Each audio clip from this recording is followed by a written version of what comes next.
నేను ఓడిపోతాను అని అనుకున్న రోజున నారా చంద్రబాబు నాయుడు గారు రాక్షసంగా వ్యవహరిస్తాడు. తనకు అధికారం రాదు అనుకున్నప్పుడు హింసను ప్రజ్వలింపజేస్తాడు.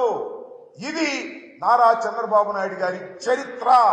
ఇవాళ పలనాడులో హింస జరగడానికి కారణం నారా చంద్రబాబు నాయుడు గారు, అదేవిధంగా పురంధరేశ్వరి గారు. ఇక్కడ మార్పుల వల్లే ఇంత హింస జరిగిందని నేను మనవి చేస్తున్నాను. ఎంత ఆశ్చర్యం అండి. పోలింగ్ రోజున అలో లక్ష్మణ అని అల్లాడుతుంటే, తలలు పగిలిపోతుంటే పోలీసులు దించుకోలేకపోయారు.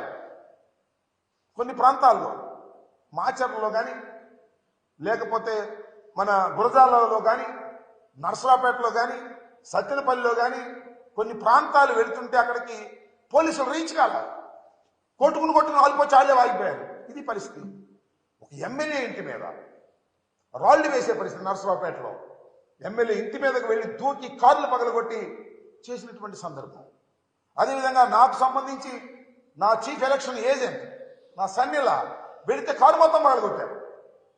కంప్లైంట్ చేస్తే పోలీసులు రారు, కేసు రిజిస్టర్ చేశారు. దీనికి పోటీగా మనం కేసు రిజిస్టర్ చేయాలని ఒత్తిడి చేస్తూనే దర్జీ చేయాలనుకుంటున్నారు. ఎందుకంటే ఆ కారు అద్దాలు బయలుపోయినాయి కదా, మాలుడు కంప్లైంట్ ఇచ్చాడు కదా. మాలుడు కంప్లైంట్ ఇస్తే వాళ్ళు కూడా ఇంకో కంప్లైంట్ ఇచ్చి వాళ్ళు తీసుకోమంటున్నారు. ఇక్కడ ఒక సిఐ గారు ఉన్నాడు, ఆ రాంబాబు, దాన్ని కూడా రిజిస్టర్ చేయాలనుకుంటున్నారు.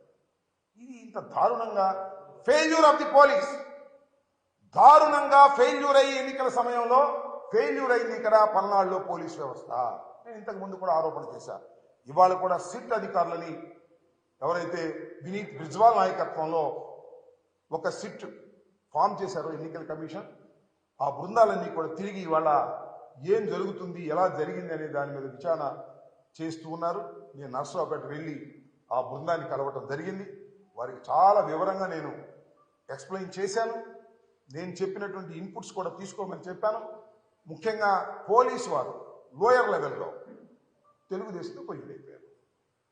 They have taken money from TDP people. Kanna Lakshman దగ్గర, వాళ్ళ అబ్బాయి దగ్గర డబ్బులు తీసేసుకున్నారు. సిఐలు, ఎస్ఐలు, ఐ నో ఎవ్రీబడి.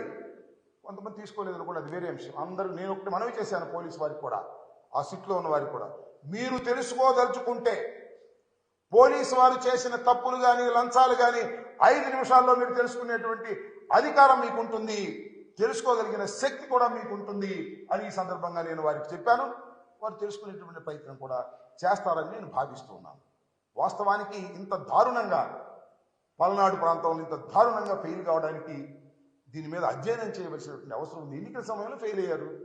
ఫెయిల్ అయితే గందరగోళం అయింది. ఈ మూల్యం ఎలా చెల్లించని చెప్పి నాకు అర్థం కాదు. కొన్ని బూతులు అయితే ఆక్యుపై చేసుకున్నారు, వాళ్ళు ఇష్టం వచ్చినట్టుగా దొంగోట్లు వేసుకున్నారు. రీపోలింగ్ అడిగితే నేను ఇవ్వడానికి సిద్ధంగా లేరు. ఇంత దుర్మార్గమైనటువంటి పరిస్థితులు ఎందుకు కల్పించబడ్డాయో ఒకసారి ఆలోచన చేయవలసినటువంటి అవసరం ఉందని నేను సిట్ అధికారులకు వివరంగా చెప్పడం జరిగింది. సిట్ అధికారులు కూడా ఆ పద్ధతుల్లో విచారణ జరుపుతారనేటువంటి భావనతో నేను ఉన్నానని కూడా మనవి చేస్తాను.